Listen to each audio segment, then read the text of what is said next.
মাস পয়লা আর এপ্রিলের মাইনে ঢুকেছে, কিন্তু সামনের মাস থেকে কি হবে? আদালতের নির্দেশে চাকরিটাই তো বাতিল। যোগ্য হয়েও চাকরি গিয়েছে, চাকরি না থাকলে, বেতন না পেলে জীবন চলবে কিভাবে? চিন্তা করে কুল কিনারা পাচ্ছেন না চাকরিহারারা।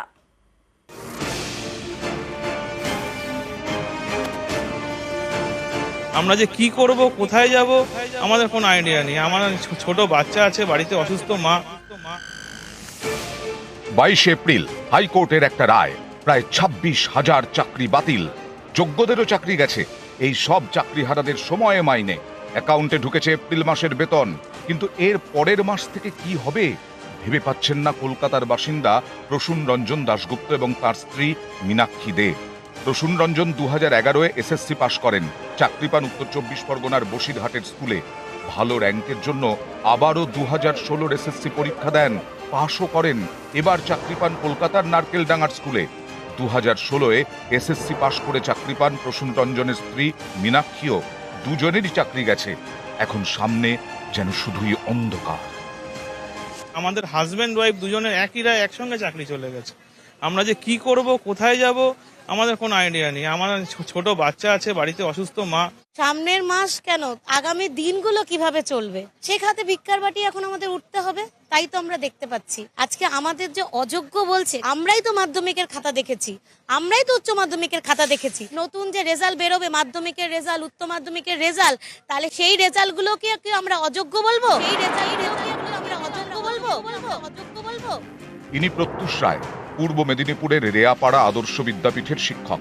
আদালতের রায়ে চাকরি গেছে। প্রত্যুষ বলছেন, চাকরি তো গিয়েইছে, সম্মানটাও যাচ্ছে। সকলে আমরা একই রকম ভাবে অকুল পাথারে, আমাদের কাছে কোনো উত্তর নেই। আর এই মুহূর্তে কেউ দেবে না, কোনো ব্যাংক এই মুহূর্তে 2016 একটা অভিশপ্ত সংখ্যা হয়ে দাঁড়িয়েছে। জিজ্ঞেস করবে কোন ব্যাচের আপনি, 2016 দিচ্ছে না। এগুলো সরাসরি ভাবে অসম্মান। এই মাসে ঢুকেছে, আগামী মাসে ঢুকবে কিনা সংশয় আছে। আমাদেরও কঠিন এই কোর্ট সংক্রান্ত খরচ চালানোর জন্য। বেতন যদি বন্ধ হয়ে যায়, একে তো সংসার, আসা যাওয়া খরচ। ক্যামেরায় সুব্রত জানার সঙ্গে বিশ্বজিৎ সাহা, নিউজ 18 বাংলা। এবারে অনশনে চাকরিহারারা, আজ থেকে অনশন যোগ্য প্রার্থীরা। চাকরি ফেরতের দাবিতে অনশনের ঘোষণা, আর আজ থেকে অনশনে 7 জন চাকরি প্রার্থী। চাকরির নাম পাওয়া পর্যন্ত অনশনের হুঁশিয়ারি দিয়েছেন তারা। আমি আজ চাকরিহারা। আমি শুধু আমার মাকে বলতে চাই, মা আমায় ক্ষমা করো। আমি তোমাকে না বলেই সিদ্ধান্ত নিয়েছি। শুধু এইটুকুই বলছি, আমরা দুর্নীতির বিরুদ্ধে, দুর্নীতির শিকার, তাই আমরা আগামীকাল থেকে অনশন করব।